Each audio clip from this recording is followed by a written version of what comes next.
ଯାତ୍ରା ଗ୍ରାଣ୍ଡ ମହଲରେ ବାଙ୍କି ଅଞ୍ଚଳର ଡ୍ୟାନ୍ସରେ ଦେଖାଇଲେ ଜଲବା। ଦର୍ଶକ ବନ୍ଧୁ ଏମିତି ଏକ ପରିବାରକୁ ଭେଟିଥିଲା ଆମ ଚ୍ୟାନେଲ ଧନୁଷ ଏକ୍ସପ୍ରେସ। ଗୋଟିଏ ଘରୁ 3 କଳାକାର ଯାତ୍ରା ଗ୍ରାଣ୍ଡ ମହଲରେ ନିଜର ପ୍ରତିଭା ଡ୍ୟାନ୍ସରେ ଯୁବପିଢ଼ିକୁ ମତୁଆଲା କରିଥିବା କଳାକାର ହେଉଛନ୍ତି ବାଙ୍କି ତାଳବସ୍ତ ପଞ୍ଚାୟତ ରାଉତରାପୁର ଯୁବ ଡ୍ୟାନ୍ସର ଧର୍ମନନ୍ଦ ଭୋଇ, ଡାକ ନାମ ମଣ୍ଟୁ, ଲଭଲି ଓ ରିଙ୍କୁ। ପିଲାଟି ଦିନରୁ ଯାତ୍ରାକୁ ଭଲ ପାଉଥିବା, ନାଚ ପ୍ରତି ରୁଚି ରଖୁଥିବା ଏହି 3 କଳାକାର ଏହି ଗ୍ରାମ ଓ ପଞ୍ଚାୟତ ପାଇଁ ନୂତନ କଳାକାରର ପରିଚୟ ସୃଷ୍ଟି କରିଛି।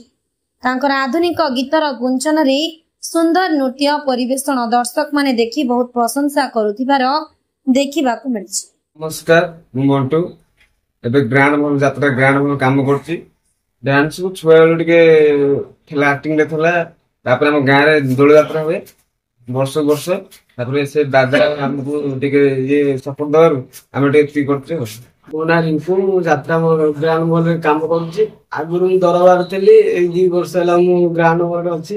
ଗୋଟେ ଛୋଟବେଳୁ ଗୋଟେ ଖୁସି ମନରେ ଆମ ଗାଁରେ ନାଚ ହୁଏ, ଦୋଳକୁ କରନ୍ତି ନାଚ, ଆମେ ନାଚୁ।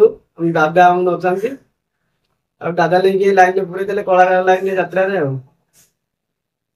ନମସ୍କାର, ମୁଁ ହେଲା ଲଭଲି। ମୁଁ ଯାତ୍ରା ଗ୍ରାଣ୍ଡ ମହଲ ଡ୍ୟାନ୍ସର ଭାବରେ ଯୋଗ ଦେଇଛି। ଆଗକୁ ଏହି କଳାକାରମାନେ ଯାତ୍ରା ଦୁନିଆରେ ନିଜର ପ୍ରତିଭାର ପରିଚୟ ସ୍ୱତନ୍ତ୍ର ସ୍ଥାନ ବଜାଇ ରଖୁ। ବାଙ୍କିରୁ ରାଜେଶ କୁମାର ସାହୁଙ୍କ ରିପୋର୍ଟ, ଧନୁଷ ଏକ୍ସପ୍ରେସ।